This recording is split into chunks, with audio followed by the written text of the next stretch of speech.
Hello, everyone, and welcome to Dines with Dara on the Joy Slot podcast, brought to you by irishsportsdaily.com. I am Greg Flamon. We've got another fun interview today. We've got Maddy Westbeld, Notre Dame women's basketball player. We're going to talk to her about her love of basketball, her love of coffee, her love of meditation before games. It's something that's a big part of her process and what led her to Notre Dame and all those things. So it's going to be a very fun interview, just like we did with Sonia Citron earlier in the year. So you're going to want to catch that. We have got another announcement I want to make. We're going to have a live stream for the Dimes with Dara podcast following the Notre Dame women's basketball opening game in the ACC tournament, which takes place on Friday at 11 Eastern time. So we're going to go live probably around 1 Eastern, pretty much when that game concludes. We're going to be live talking about what happened and going forward. Hopefully the women advance in the tournament and we can talk about that. So that's going to be forthcoming. So you're going to want to check us out. If you haven't caught our show before, please like this channel. Please subscribe to our channel as well and hit the notification bell soon ever is we are releasing videos. It's obviously March Madness time, so there's going to be a lot of content coming out on this space. So you're going to want to watch us and take in the information. Another thing you could take in is a couple of our sponsors for this show. First one is ESQ Clothing, which is founded by Notre Dame alum Ga Wang. You've seen ESQ and all your favorite Notre Dame players and coaches with over a decade of making the best custom clothing available. ESQ will help you look and feel your best in 2024. From a perfect fitting suit or sport coat shirt or bomber jacket or that perfect tuxedo for wedding season, check out Ga's amazing work at esqclothing.com and book an appointment to upgrade your wardrobe today. Mention ISD and get 10% off your entire purchase. Also want to thank our other sponsor on this show that is always helping us put out this content, and that is VSR Media, which is founded by Notre Dame football pregame host and Emmy award-winning anchor Vahid Sadrazadeh. VSR Media provides professional and cinematic video and photo. Whether you're looking for a collegiate or pro-level highlight reel, have a personal story to tell, or are aiming to diversify and grow your business, VSR Media specializes in short and long-form video storytelling, social media management, and website design. VSR Media also captures professional headshots, senior and sports photos. Contact them at vsrmediacompany.com. Mention Irish Sports Daily to receive 20% off your first project. Visit them online or give them a call at 574-800-9106. Now, let's get to Maddy Westbeld.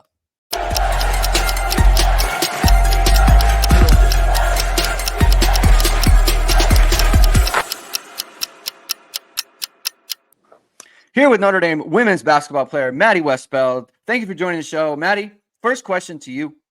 I always wonder about athletes when they show up in college. When is it that you fell in love with basketball? Well, I mean, for me, I was always like watching my sister, and just growing up, basketball was like that's what we do. And I never like really became in love with it. I would say until like 8th grade year. I played it since 2nd grade, and it was always like this was really fun because I can go and see my friends during practice.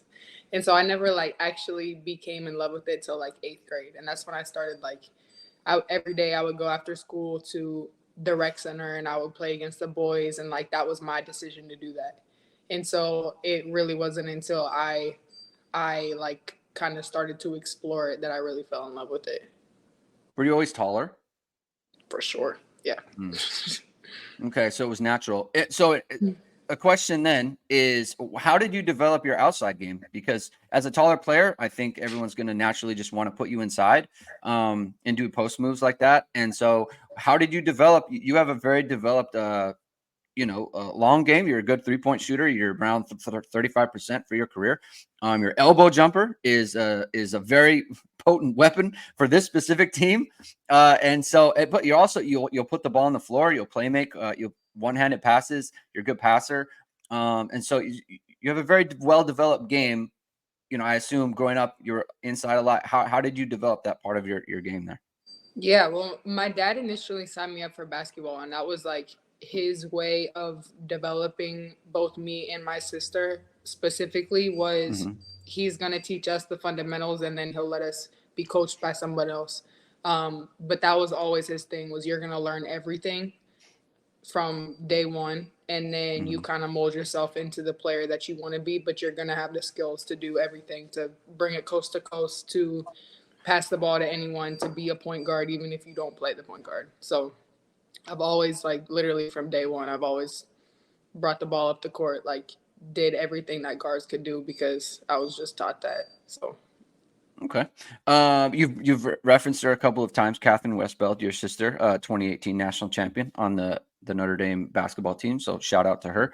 Dara, you told us the story about how your first meeting with Sonia when she was on. Tell us meeting Maddy for the first time. What was that like? What was your impression? Let's hear the story there. So I would probably say I'm confident in saying me and Maddy met at some time way before I met Sonia because of Catherine and my older sisters. So I think I would say me and Maddy were like in the stands, and then like once our sisters were like, go like be friends and like talk to each other, like we became besties like immediately, like and I did go to Virginia Tech first, but Maddy always would like bug my sister, like get her to come here, like is she gonna come to Notre Dame, like are we gonna get the chance to play together. We have pictures of us at Notre Dame football games outside of like our sisters' apartments, like at gatherings with them, with our parents, like so many fun Notre Dame memories. And then the one I'll never forget is when Neil got the job. I think Maddy, was it like you were with Coach McGraw and then you just had to like solidify the decision again, I guess, but like everyone knew it was like a no-brainer.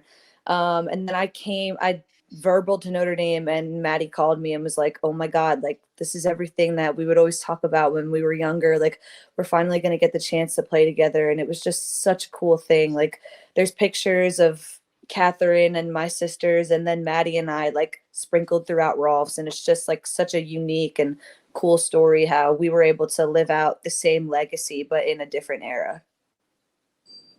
Maddy, what was your kind of impression of Dara then?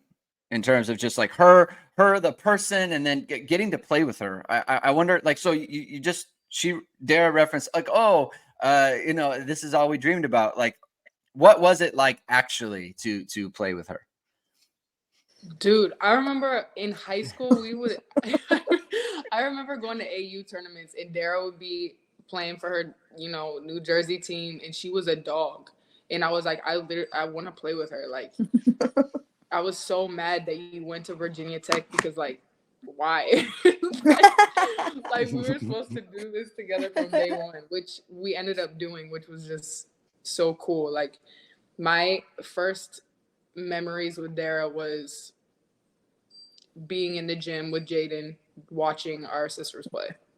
And during their games, we would leave from the stands to go to the back courts to go shoot with Jaden and just be around basketball. We were just always around basketball. And so I think it was a perfect story when we both committed, and it was just like, this is our time now. And we started in Coach Ivy's first year. It was our first year with the program. It was like we built this culture and this standard back up to where it is now. And it was just a unique story, like she said, because we were able to do it from a whole new story. Obviously, we built our legacy, but it began with our sisters. So it was just, I don't know, it's so cool to think about. Yeah, such a cool story. Maddy, you're from Kettering, Ohio. It sounds to me like, just from listening, it was always going to be Notre Dame. Is that a fair statement to make? Honestly, no. I thought it was.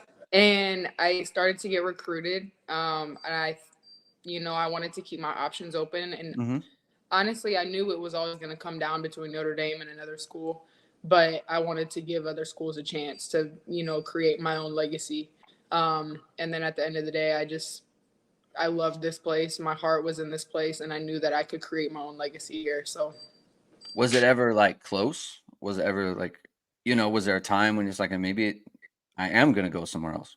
For sure. I mean, obviously you're in high school and you're visiting all these places. Like everything is so exciting, and they make everything just like glitter and gold. And no pun intended, but like other yeah, I almost went to UCLA. I almost went to Tennessee, honestly, Louisville, Ohio State. I visited 5 places for my official. So Notre Dame, Coach McGraw wanted to make sure that Notre Dame was my last. And, you know, my sister surprised me on that visit. Like, it was a really special thing. And I'll always remember that.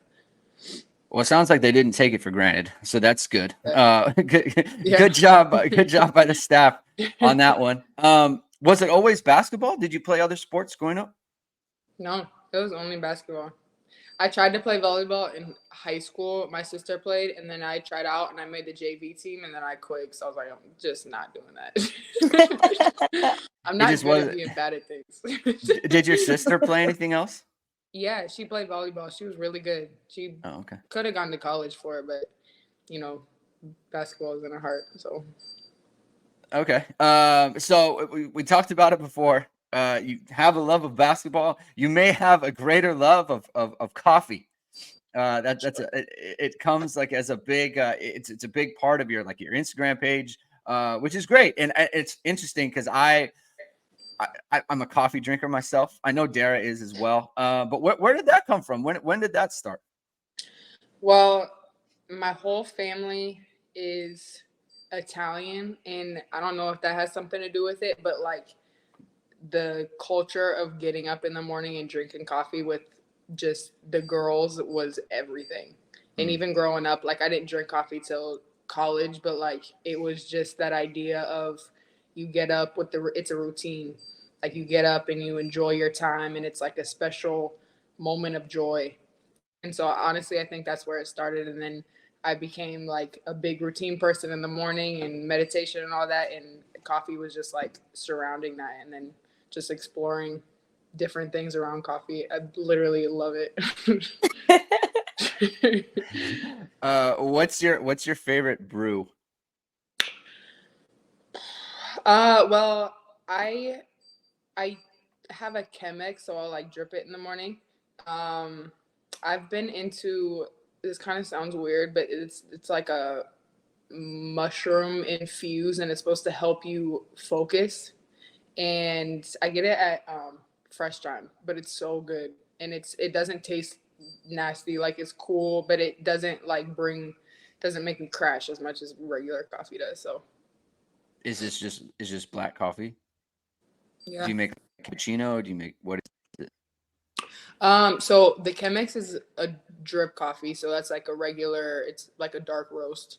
So it's just regular coffee. And then I also have an espresso maker. And honestly, like not even exaggerating, I figured it out this morning. Like I've been using it for like a year, but how you steam the milk is so important. And I think I mastered it this morning. I was so excited. Big day. We got you on a big day today. Dara, you're drinking a Maddy brew, if I will. How is it? How does it taste? It's phenomenal. I actually saw her make the coffee. She poured me a total of 4 espresso shots, and they're great. It's like light. I would go more with like a woody, earthy rather than like citrusy, which I'm a really big fan of. And then I just poured it over ice with some vanilla creamer, and it was really good. But I need to throw in there how when I was hurt and in a leg brace for like 8 years, me and Maddy would do coffee on Friday mornings, and she would come over to the house I was staying at, and we would put the fireplace on and drink a cup of coffee like we were like 75 years old. And it was maybe the greatest thing ever. It was the greatest thing ever. So the ritual piece, right? I mean, it seems like that's kind of what Maddy gets to. Like, and I was reading an article that John Bryce did for Notre Dame, talking about that, about how on the road you'll make sure you'll wake up as early as you need to. You'll basically, like, however your schedule is set, you will work around. Like you have to have your coffee. It's like a big part of your kind of your routine, being on the road. Obviously when you're at home or when you're playing locally. And so that's interesting. And part of that too is the meditation piece. Is that something that you do every day as well? And when did that start up? Absolutely. And I think that's the like part about the love for coffee is the love for that routine. And so for the away trips, I like to like find a time to stay grounded because you know you're with your team the whole time and it's hard to just find a time to quiet your mind and kind of silence everything around you. So it's the coffee part, but it's really the grounding myself. And so honestly, it started like my sophomore, junior summer. I started talking to DG, which is somebody on the team, somebody who works with the team and somebody who's really close with the Mabrey family. And Dara hooked me up with him. And I really just wanted to, I was at a point where like, I don't know, it was hard. Like basketball became hard and I knew how like the potential that I had, but I was in my own way, if that makes sense. Like my mind was stopping me from getting there.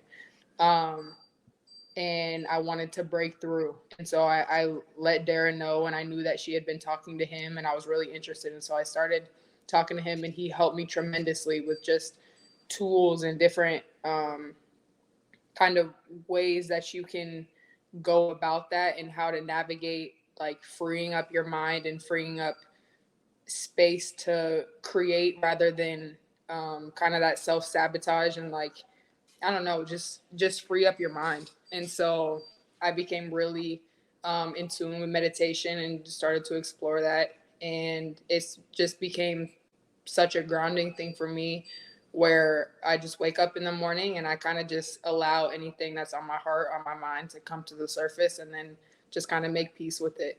So I try to start my day off with that every day. And it's really paid off for me. Do you dabble in that, Dara? Yes, I was going to ask you because obviously, like Maddy just said, we work with the same person. I know a lot about this. Your meditation. So when you wake up, your meditation, when's the difference? I guess the time of day. So when you wake up, your meditation is more of like, I'm here, I'm present, I'm right where my feet are at. Is there a different time of the day where, because obviously manifestation comes from meditation. Is there like a different time of the day where you might like manifest what you're going to do in the game or a feeling at the end when the buzzer goes off, a certain score? Is there, when do those thoughts of basketball come into play? Like, because you talked about you have to separate, you have to have a time to quiet your mind. Is there a different time? Or maybe like, I remember in the locker room, I would see you with your head down a lot. Like, when do you take time for those thoughts? Yeah, on it. Well, in the morning, I've really like prayed and meditated on the concept of emotional detachment. Mm-hmm. And that's something really important for me because growing up, I realized that I attached myself to the game in such a way where like it was my everything.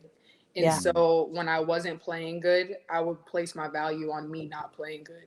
Yeah. And so I would have to go back to the gym and like make myself feel better by my making however many shots or like my confidence would be like this with the way that I played. Yeah. And so in the morning I try to detach myself from the game. I try to not focus. So like even if we are playing a big game, I'll just think about just regular things, not the game at all. And then once we get closer to game time, honestly, I get focused kind of more toward the game, and then the national anthem is like my place to shine. Like I will, it's really the time when I actually was just talking about this morning. Like I'll visualize all the things that are weighing on me, like whether it's people, whether it's somebody in the stands that I know who's there, whether it's somebody on the other team, the other coach, anything that has weight on my heart, and I'll visualize it in my hand and then place it aside because it literally has no effect on how I play and how the game is going to turn out and if I'm making shots or not. So I don't know. There's a lot of different things that I have been experimenting with, but for right now, that's what's worked for me. So cool. Did you go through similar things, Dara? Yeah. My my 5th year before I got hurt, I was in a bad shooting slump. And I had, I had really big dreams that year, obviously, Right. like personally and as a team. And I was attached to a shooting percentage in an unhealthy way. I thought that even if I missed and went back to the gym at 11 p.m., like I was okay. That like at some point it had to correct itself, but it doesn't correct itself if you're emotionally attached to it in an unhealthy way. Obviously, you have an emotional attachment to something that you absolutely love, but it has to be healthy. And my attachment like to the shooting percentage became unhealthy. And I'm not saying that's part of the reason why I got hurt, but the spiritual meaning behind having a blood clot is lack of joy. And I definitely did have some sort of lack of joy in my shooting percentage and in my performance, although I was having a ton of fun. Like, I love that shit. You can't take that away from me.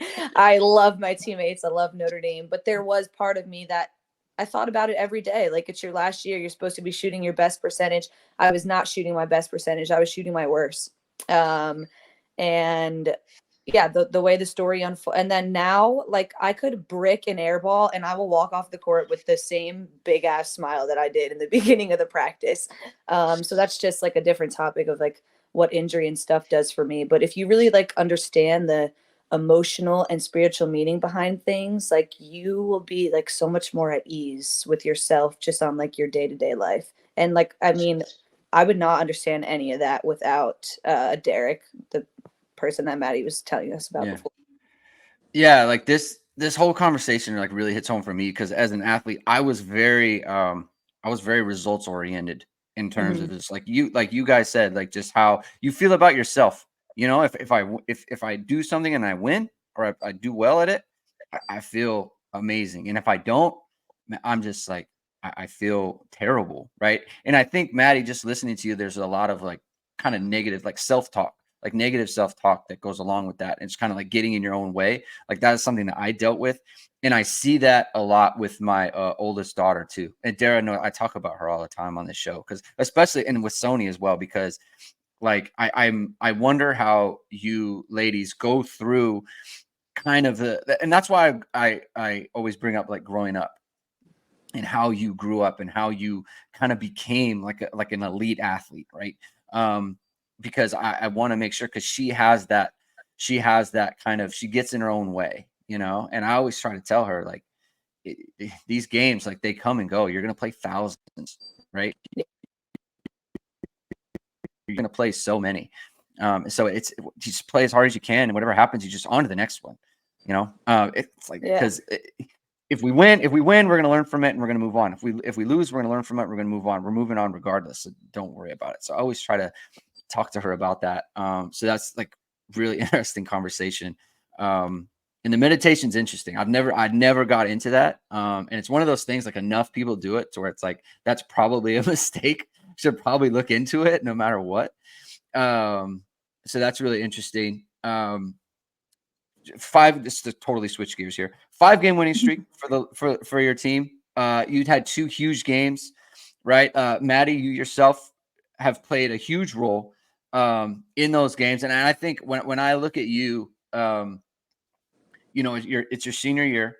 There's a ton. I know how it is as a senior, and I think Dara does as well. Like you just feel like a ton of responsibility for the team, and it's kind of you feel like you're responsible for how everything goes. What's kind of clicked here in the last 5 games? I mean, obviously beating the teams you have, right? You beat Vatek, and then you beat who was this latest game against? My mind is Louisville, right? You beat those 2 teams, 2 ranked teams. The Vatek win was the second best win of the year by kind of advanced metrics behind the UConn win, of which Maddy, you also played a starring role in that one. But what has clicked? What has clicked for the ladies in the last five games here? Well, I think adversity is really important for any team to become great. And so like that breaking and molding back together is really, really important. And I think especially for us. And the NC State game, for me, it felt like rock bottom because I feel like I I let my team down as a leader by not holding every single person responsible and accountable, including myself myself first. And so after that, I literally just had a whole reflection of like, what does this team need right now? And, Coach Ivy and the whole coaching staff, everybody was just really distraught afterward. Like, we should not be losing like this. Like, we are not the team to do that. We have way too much talent. It's a waste.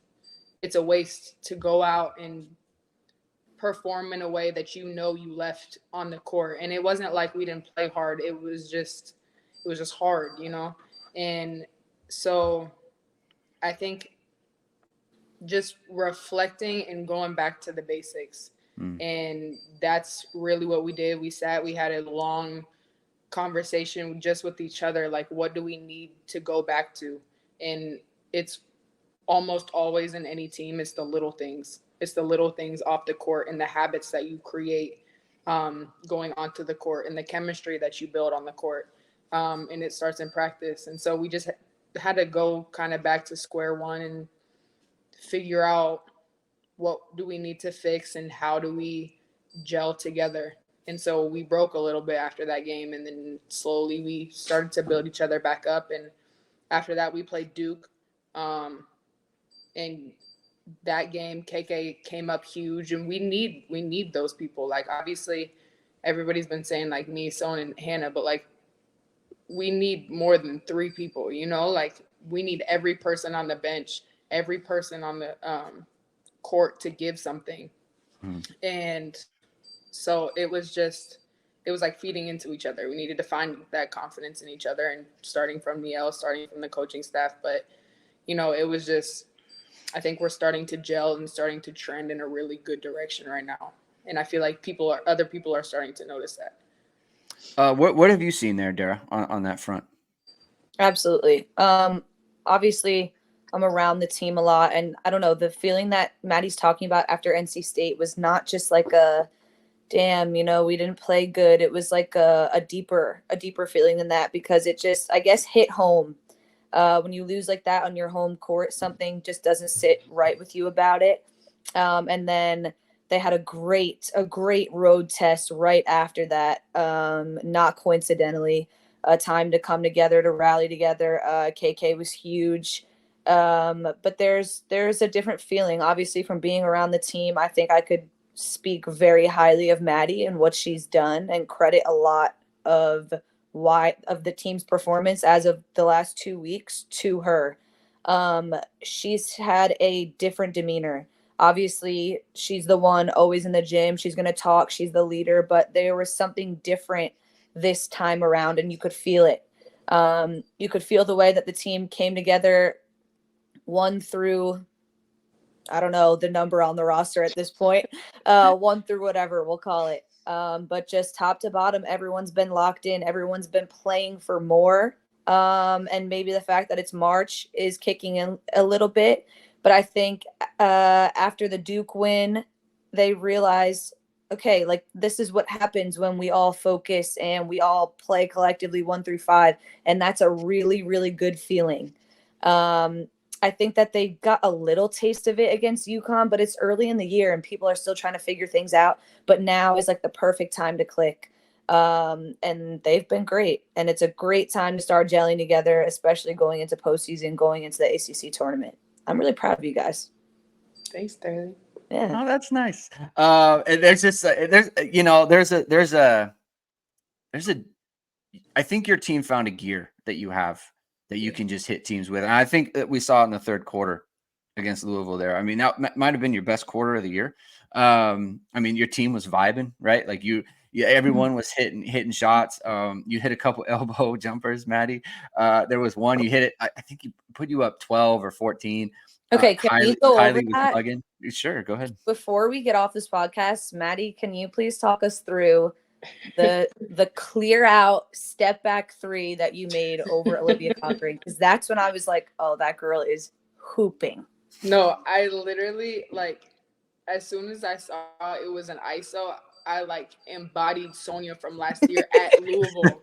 You remember that when she hit the same exact shot in the same place? I was like, I'm literally just trying to be Sonia Citron like that. Oh my gosh, that was so great. That was amazing. Yeah. Well, I've told Dara a number of times on this show. I think you're the most important player on this team.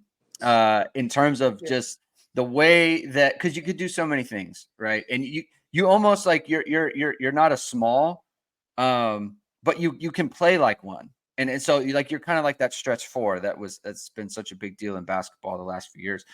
I think like kind of an underrated part or maybe overlooked part of your game is like you're a very good outlet passer, right? So you get the ball underneath, you get a rebound or you get a steal underneath, and you're looking and to Hannah or Anna, and you just like the team's off to the races.